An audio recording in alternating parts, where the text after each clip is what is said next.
Bismillahirrahmanirrahim. Akhlaknya.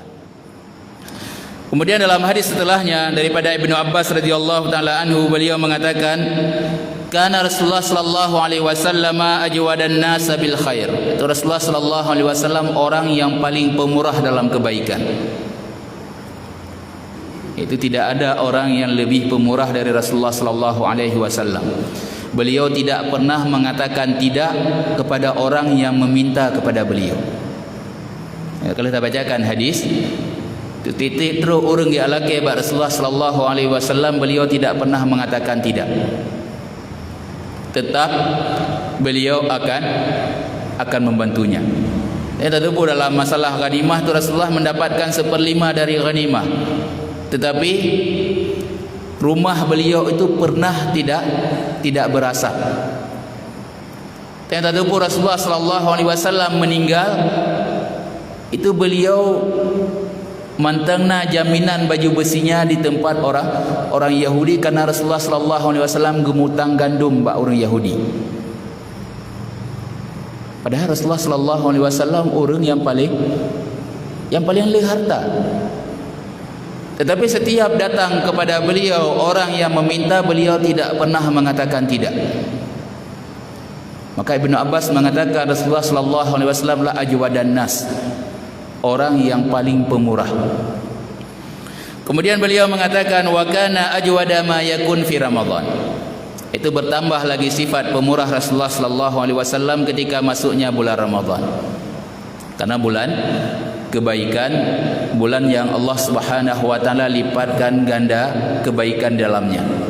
Rasulullah sallallahu alaihi wasallam beliau orang yang lebih pemurah ketika masuknya bulan Ramadan. Hina yalqahu Jibril.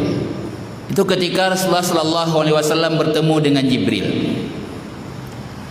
Wa kana Jibril, dan sesungguhnya Jibril yalqahu fi kulli lailatin min Ramadan. Itu beliau bertemu dengan Rasulullah, Jibril bertemu dengan Rasulullah sallallahu alaihi wasallam dalam setiap malam bulan Ramadan. Itu titik malam bulan Ramadan, Jibril itu akan datang kepada Rasulullah sallallahu alaihi wasallam sekali. Kecuali pada tahun terakhir Rasulullah sallallahu alaihi wasallam wafat, itu Jibril mendatangi Rasulullah sallallahu alaihi wasallam 2 kali.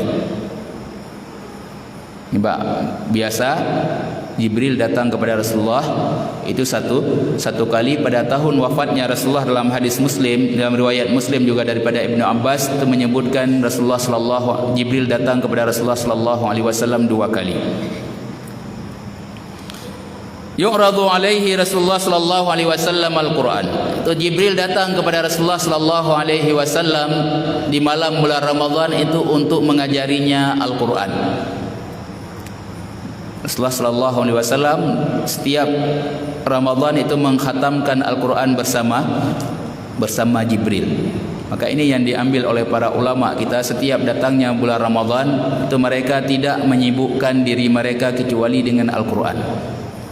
Imam Malik bahkan beliau menutup seluruh majlis hadis beliau fokus untuk membaca Al-Quran. Dan kita selalu mendengar angkat jamang bulan Ramadan pasti akan disampaikan tentang bagaimana fadilat membaca Al-Quran. Imam Asy-Syafi'i berapa kali mengkhatamkan Al-Quran, Sufyan Ats-Tsauri berapa kali mengkhatamkan Al-Quran. Para ulama-ulama dahulu di setiap masuknya bulan Ramadan mereka selalu menyibukkan diri dengan Al-Quran, karena yatahassa bi Rasulillah sallallahu alaihi wasallam. Itu mereka mencontohi Rasulullah sallallahu alaihi wasallam yang menyibukkan diri beliau dengan Al-Quran setiap masuknya bulan Ramadan. Fa idza laqiyahu Jibril kana Rasulullah sallallahu alaihi wasallam ajwada bil khair minal rihil mursalah. Itu seketika datangnya Jibril, Rasulullah sallallahu alaihi wasallam akan bertambah lagi dermawan, dan kedermawanan beliau itu seperti angin yang berhembus. Tuh nak mudun membacut.